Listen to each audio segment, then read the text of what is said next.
అన్యులు వాళ్ళ దేవాలయాల్లో నిద్ర చేస్తే మంచిదని భావిస్తూ ఆ విధంగా చేసే ఆచార పద్ధతిని నీవు కూడా ఆచరించే నామమాత్రపు క్రైస్తవుడా, ఒక్కసారి ఇది విను. నీవు నామమాత్రపు క్రైస్తవుడివి. ఎందుకంటే పేరుకు మాత్రం క్రైస్తవుడని చెప్పుకుంటూ ఇంకా ఆచార పద్ధతులను నరనరాల్లో కలిగి ఉన్నావు గనక నీవు 100% నామమాత్రపు క్రైస్తవుడివే.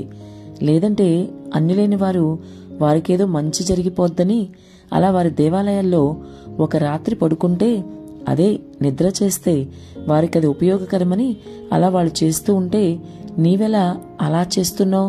ఒకసారి ఆలోచించు. నీవు వెళ్ళి చర్చిలో పడుకుని, అమ్మయ్య నేను చర్చిలో నిద్ర చేశాను, నాకు ఇంక అంతా మంచి జరుగుతుందని అలా ఎలా ఆలోచిస్తున్నావు? నీవు చర్చిలో నిద్ర చేయకపోతే నీకు ప్రభువు ఏ మేలు చేయడని నీవు అనుకుంటున్నావా? నీవు చర్చిలో చేయవలసింది నిద్రపోవడం కాదు, చక్కగా సంఘంతో కలిసి ప్రభువుని ఆరాధించడం, ఆయన్ని స్తుతించడం, వాక్యం శ్రద్ధగా వినడం, వాక్యానుసారంగా జీవించడం. ఇవి నువ్వు చేయవలసినవి చేయవు గాని చేయకూడనివి మాత్రం బాగానే చేసేస్తున్నావు.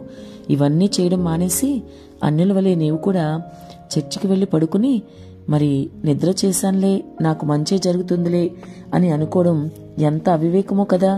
నీ పేరు మాత్రం మార్చుకున్నావు గాని నీ ఆలోచనలు ప్రవర్తనలో ఏమాత్రం మార్పు లేకుండా జీవిస్తున్నావు.